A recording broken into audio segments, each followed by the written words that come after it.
Hi, welcome to our mad boys channel. ఈరోజు మా ప్రయాణం అనేది ఏస్పేట ఆర్చ్ నుంచి మొదలైంది. ఇక్కడైతే మేమైతే పక్కనే పెట్రోల్ బంక్ ఉంది, పెట్రోల్ కొట్టించుకొని బయలుదేరి అయితే మనకి 50 కిలోమీటర్ల దూరంలో ఉంది. మనం అక్కడికి చేరుకోవాలి. మా ప్రయాణంలో ఎదురైనటువంటి మరొక ఆంజనేయ స్వామి గుడి, ఇక్కడైతే మేము దర్శనం చేసుకుని ముందుకైతే బయలుదేరాం అనమాట. అంతా మంచిగా జరగాలి. మీరు చూస్తున్నారు కదా, ఇదైతే సంగం కొండ అనమాట. ఈ కొండనైతే పగలగొట్టి కొండ మధ్యలో రోడ్ బైపాస్ వేయడం జరిగింది. లేదంటే అంతకుముందు అయితే మేము ఊరు మొత్తం తిరుక్కొని పోవాల్సి వచ్చేది. అప్పుడు ప్రయాణం కూడా చాలా దూరం అయ్యేది.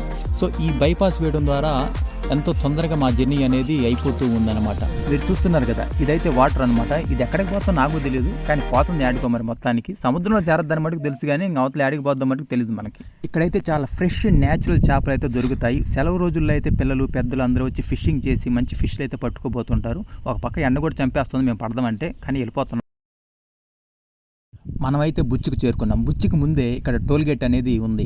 ఈ టోల్ గేట్ నుంచి మేము దాటుకుంటూ వెళ్తున్నాం. అంతలోకి మావాడు అన్నాడు, కళ్ళు మండిపోతున్నాయి, ఏమన్నా గ్లాసెస్ తీసుకుందాం అని చెప్పాడు. చాలా రే ఇలా 4-5 చూసిన తర్వాత మావాడు ఫైనల్గా ఒకటైతే సెలెక్ట్ చేసుకున్నాడు.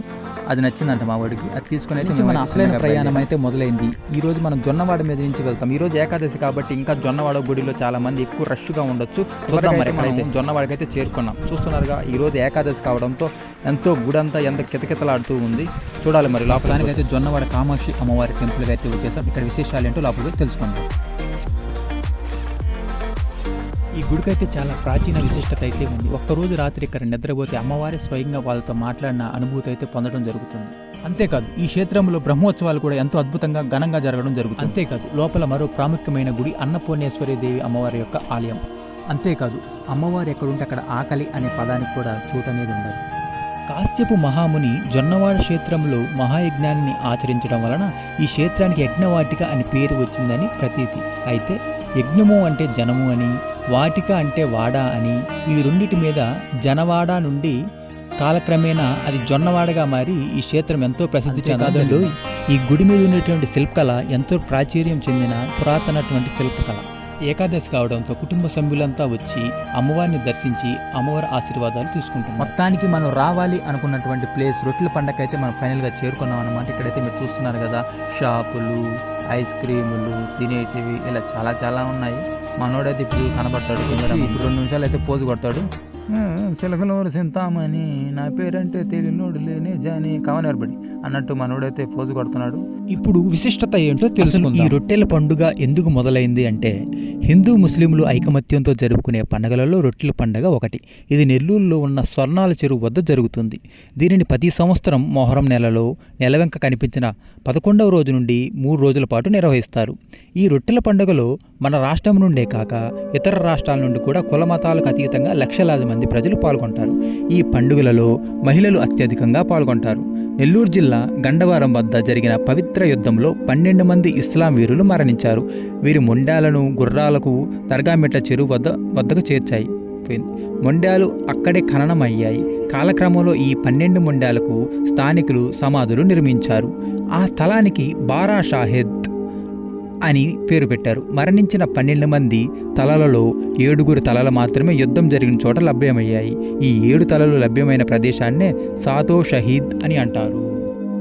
ఇదే బారా షాహిద్ దర్గా. చుట్టుపక్కల ఎంతమంది జనాభా ఉన్నారో ఇసుకేస్తే రాలనంత జనాభా అయితే ఉన్నారు. మీరు మీ యొక్క కుటుంబ సభ్యులతో ఈ దర్గాను వీక్షించండి.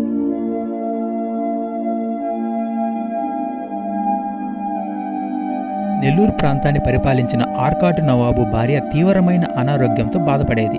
ఆ రోగ నివారణకు నవాబు ఎన్ని ప్రయత్నాలు చేసినా ఫలితం కనిపించలేదు. దర్గామిట్ట చెరువు వద్ద రజక దంపతులకు ఈ 12 మంది యుద్ధ వీరులు కనులో కనిపించి సమాధులపై ఉన్న మట్టిని లేపనంగా పూస్తే ఆమె ఆరోగ్యం కుదుట పడుతుందని తెలిపారు. ఆ దంపతులకు ఈ విషయాన్ని నవాబు ఆస్థానంలోని రాజగురువుకి చేరవేశారు. రాజగురువు ద్వారా ఈ విషయం తెలుసుకున్న నవాబు బారా షాహిద్ నుండి మట్టి తీసుకువచ్చి తన భార్యకు లేపనం చేస్తాడు. దానితో నవాబు భార్య ఆరోగ్యాన్ని తిరిగి పొందుతుంది. దీనికి కృతజ్ఞతగా ఆర్కాటు నవాబు భార్య సమేతంగా బారా షాహిద్ను సందర్శించాడు. ప్రార్థనలు నిర్వహించి రొట్టెలు నైవేద్యంగా సమర్పించాడు. అక్కడ ఉన్న ప్రజలు ఆ రొట్టెలు పంచాడు. బారా షాహిద్ దర్గాను అభివృద్ధి చేశాడు. అప్పటి నుండి ప్రజలు తమకు ఎలాంటి కోరికలు ఉన్నా బారా షాహిద్ దర్గాను సందర్శించడం ప్రారంభించారు. వారి కోరికను తీర్చిన తర్వాతే సంవత్సరం దర్గాను సందర్శించి రొట్టెలు పంచుతామని మొక్కుకుంటారు. అలా కోరిక తీరిన వారు మరుసటి సంవత్సరం జాతరకు వస్తారు. రొట్టెల పండుగ నాడు వారు తెచ్చిన రొట్టెలను ఇతరులకు పంచుకుంటారు. రొట్టెల పండుగ మొదటి రోజు షహదాత్ ప్రారంభమవుతుంది. రెండో రోజు గంధ మహోత్సవం జరుగుతుంది. గంధ మహోత్సవంలో భాగంగా కొట్టమెట్టలోని అమీనియా మసీదు నుండి గ్రంథాన్ని తీసుకువస్తారు. ఈ 12 సమాధులకు గంధం పోస్తారు. మిగిలిన గ్రంథాన్ని భక్తులకు ప్రసాదంగా ఇస్తారు. మూడో రోజు రొట్టెల పండుగ జరుగుతుంది. ఆ రోజు భక్తులు స్వర్ణాల చెరువులో దిగి రొట్టెలకు ఒకరు ఇచ్చి పుచ్చుకుంటారు. ఎంతో ఆనందంగా ఈ పండుగ నీళ్ళలోకి అయితే దిగేసాం. మావాడైతే వెనక నడుస్తున్నాడు. చూస్తున్నారు కదా, చుట్టుపక్కల చాలా ప్రజలు ఉన్నారు. అయితే నీళ్ళు అయితే బాగా ఎక్కువగా ఉన్నాయి. ఇంకా అసలు చెప్పనక్కర్లేదు. ఇద్దరము మోకాళ్ళు పై వరకు అయితే మునిగిపోయాము. పిల్లలైతే మంచి ఎంజాయ్ మామూలుగా చేయటం లేదు. మావాడైతే ఇప్పుడు చూడు, ఇప్పుడు కనిపిస్తాడు. ఏం చేస్తాడు, నేనే రావాల్సి వచ్చింది వీడియో వల్ల. కాకపోతే ఏంటంటే ఇక్కడ మన అన్న ఉన్నాడు. ఒక అన్న చూడు ఎంత సిగ్గుపడుతున్నాడు మోహన్ గౌడ్. కాకపోతే ఏం జరిగిందో మనకి తెలుసు. మంచి సిగ్గుపడి పడుతున్నాడు మనిషి. జనాభా చూడండి, అబ్బా ఎంత మంది జనాభా ఉన్నారు. అన్న చూడు మళ్ళీ సిగ్గుపడుతున్నాడు. సర్లేన్న ఎంజాయ్ పండుగ.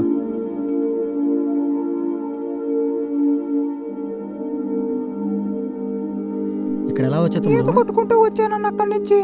ఏం చేస్తుండవు తమ్ముడు నువ్వు? ఈత కొడుతూ ఉంటానన్నా. మీ ఛానల్లో వీడియోలు చూస్తూ ఉంటానన్నా. చాలా బాగుంటాయి. జోకులు అయితే ఇంకా బాగుంటాయి. మొత్తానికైతే మా జర్నీ ముగిసింది ఫ్రెండ్స్. ఈ వీడియో నచ్చితే లైక్, షేర్, సబ్స్క్రైబ్.